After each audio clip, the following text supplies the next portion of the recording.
Welcome to Olivia's Kitchen. I hope you enjoy Kate Moore with her cookery show today. And action. Hi, welcome to my blog. I'm going to show you how to make brown sugar meringues. For this I'm going to use 2 egg whites, 60 grams of castor sugar and 60 grams of brown sugar, and that's why they're called brown sugar meringues. They're a lot tastier and have a lovely golden colour.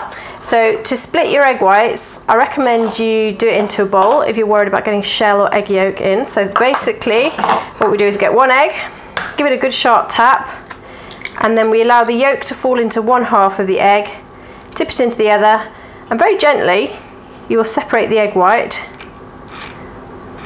like so, and I'll keep the egg yolk in this bowl for later.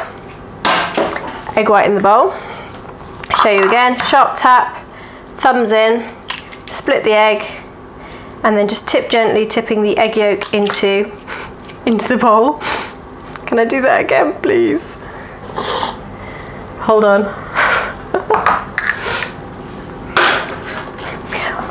The other way you can do it is simply break the egg into the bowl and lift out the egg yolk like so.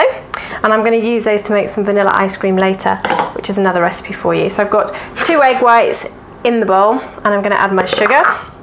I'm going to whisk the egg whites first before I start adding the sugar. You really need to make sure your bowl is clean, so it's not greasy. A tip I heard years ago is if you rub half a lemon on the inside of the bowl, it removes all traces of grease.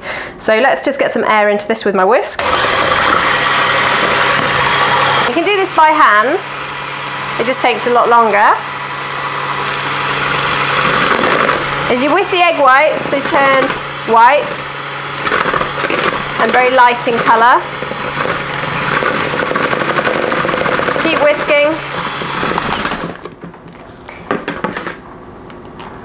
When they've been whisked for just less than a minute, like so, they're no way done at this stage, you can start adding the sugar a little bit at a time.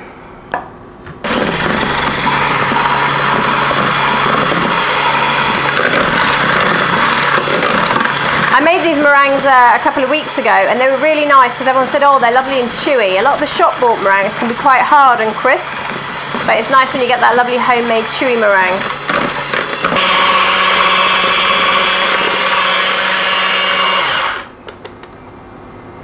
Okay, so I've been whisking and whisking and whisking. I've incorporated all the sugar, and what I'm left with is a very glossy mixture that actually looks like the paint in our lounge,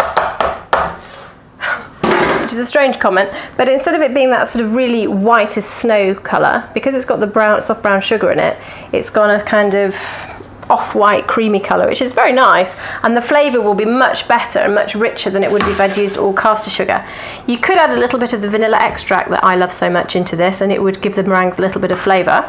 You can pipe the meringues into little nests, but the consistency of this is a bit questionable. Now, why am I doing a blog where my egg whites look as if they might not have worked? Well, the reason being, even I have disasters in the kitchen. What I'm saying is my egg whites should be very light and fluffy. And for some reason, I don't know whether it's anything to do with my chickens or the eggs or what the reason is, my egg whites aren't light and fluffy. It looks a little bit like plaster of Paris, but I'm not going to waste it, because the ingredients are expensive, and who knows, it could taste really nice. So what I'm doing is instead of piping it, because it won't pipe, it's too runny, I'm going to spread my meringue mixture, my egg whites and sugar, onto this baking tray and cook it on 110 degrees for 2 hours, just as the recipe says, and I'm going to see what happens. But you see, meringue should be light and fluffy and airy, but that's kind of runny. So yes, I do have kitchen disasters, but they're not always disasters, because what could come out of the oven could be absolutely delicious, and it's just because the eggs, I don't know, it could be any reason when you get eggs from your own chickens. I don't know.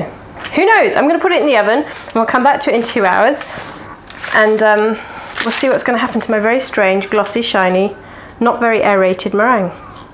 The meringue has been in the oven for about an hour and a half. It can be in there for up to 2 hours at 110 degrees. Basically, you want it to be nice and dry and crisp. Now, don't forget, this meringue wasn't very aerated, and I was a bit concerned about what it was going to look like. So I'll take it out of the oven and we'll have a look and see if it's worked. Well, it looks like meringue. Let's have a look. Let me tip it up for you. And it's that light crisp meringue that I was hoping for, but I'm also hoping it'll be quite gooey and chewy underneath. So what I'll do is I will turn it over like this,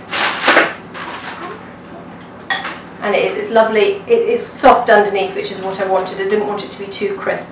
What I'm going to do is let this go cold, just at room temperature for a few hours, and then tomorrow what I'll do is I'll literally break it up like this into pieces, really small pieces, and stir it through lightly whipped cream and strawberries. So I'll show you what that's going to look like tomorrow, and that will be my eaten mess. I think it's going to be really delicious. And you know what? You can see the colour in here. It looks nothing like the regular white sugar meringue. It's that lovely goldeny browny colour, and it actually has that lovely sort of golden brown sugar smell to it. So I think, yeah, I think this is going to work.